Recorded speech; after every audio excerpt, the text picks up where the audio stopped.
예수가 가시면류관을 쓰고 십자가에 못 박혀 죽은 이유가 어디에 있을까? 그것도 정확하게 33살이라는 나이에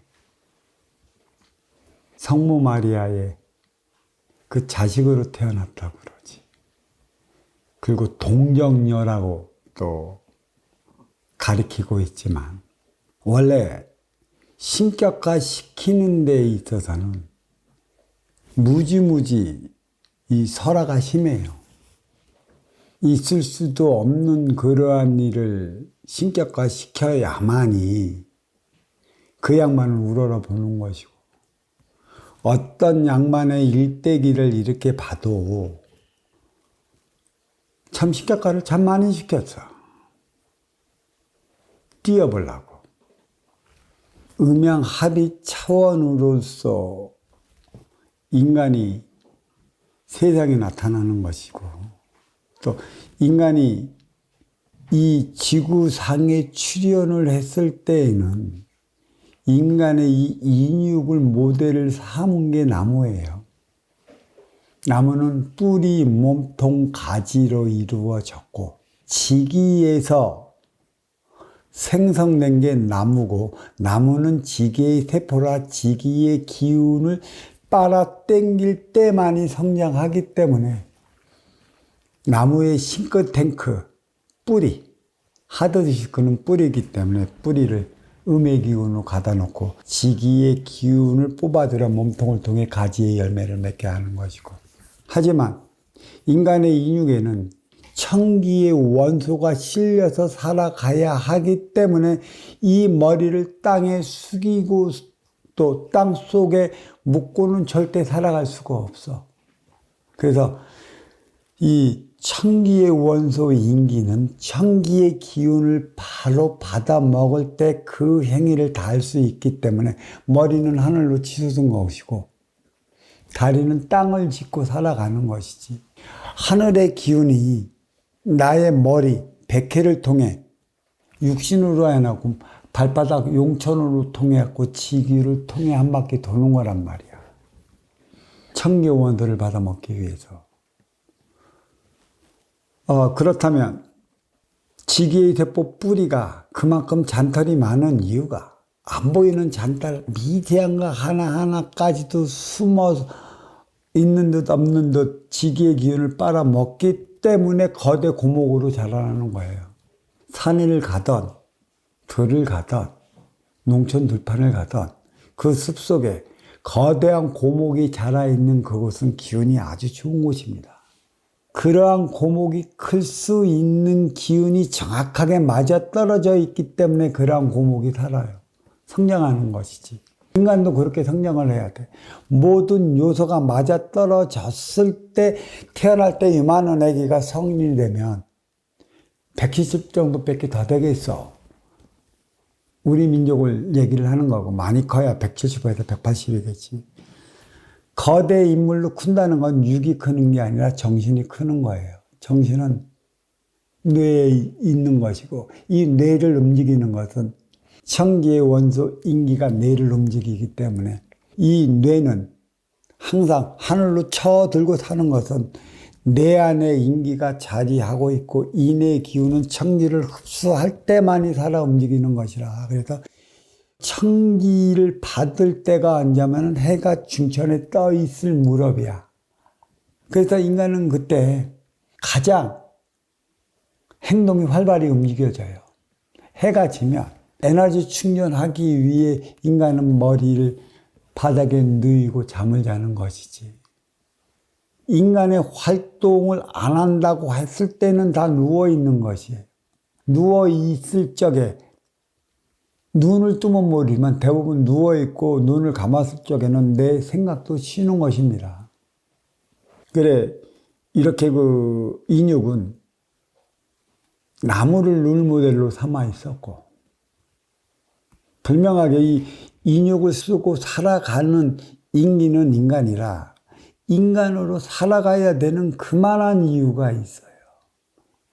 왜 굳이 어렵게 스일이 인기가 인육을 쓰고 인간으로 살아가면서 내 앞에 온 인연과 아웅다웅 싸우고 부딪히고 충돌해 어렵고 힘들고 고통스러운 삶을 살아가야 하느냐.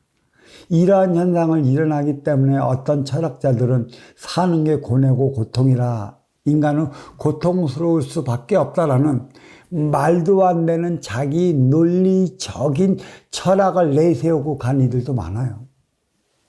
이기적일 수밖에 없는 게 인간인데 이기적일 수밖에 없는 인간의 근본에 도달하지 못하기 때문에 사는 게 고뇌고 고통이라 얘기하는 것이지. 인간은 고통을 안 느껴. 인육을 쓰고 살아갈 때만이 고통을 느끼는 것이지. 인육. 그러면 왜 인육은 고통을 느끼느냐?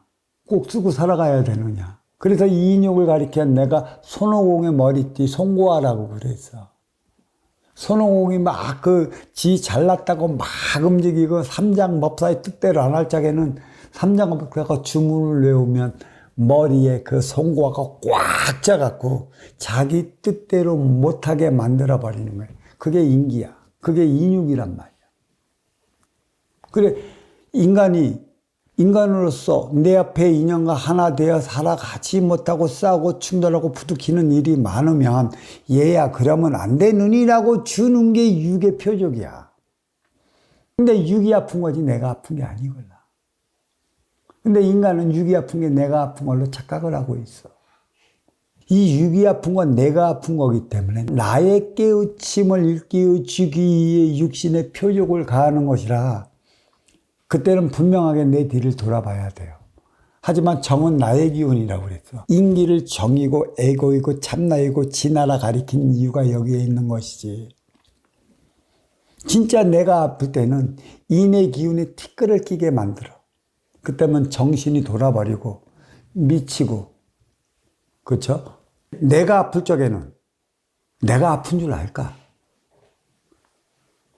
모르기 때문에 나는 정신병자처럼 미치고 발딱발딱 뛰고 환영하는 거야. 그러면 그를 바라보는 거 부모에게 주어진 표적이구나.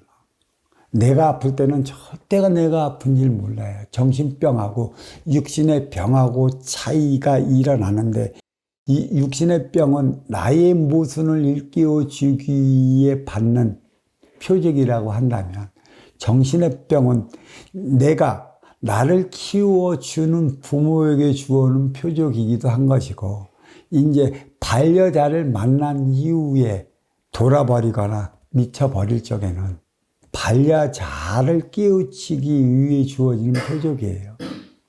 가끔 보면 결혼해서 뭐가 잘못돼서 미쳐버리는 일들이 많거나 그다음 기운이 티에 때끌이 끼어버려갖고 그렇게 되는 거야. 왜 나한테 표적을 가하는가? 참 상대성의 원리 이거는 인과관계로 이루어진다고 제가 얘기를 했어요. 인육도매 마찬가지입니다. 그러한 표적을 주어지지 않으면 내가 무엇으로 인해 잘못되었고 무엇으로 인해 지금 내가 잘못된 길을 갖고 있는가를 스스로 돌이켜보고 스스로 깨우칠 수 있는 방법은 없어요. 육신이 아플 때는 들어 누워서 그것을 깊이 있게 생각해 보라고 찾아보라고 주어지는 표적인 것이고 자식이 정신병에 걸려 있어갖고 미쳐서 팔딱팔딱 뛸 적에는 부모가 무엇을 잘못했고 무엇을 잘못 살아 내 자식이 이러한 지경에까지 놓여 있는 것을 뒤돌아봐야 하는 것입니다. 그만큼 인간의 머리는 하늘을 쳐듣고 나무의 뿌리는 땅속으로 들어가. 인간이 죽으면 이 머리가 땅속에 묻히는 것이고 나무가 죽으면 뿌리가 하늘로 치솟아. 이게 죽었다는 것이지. 정확하게.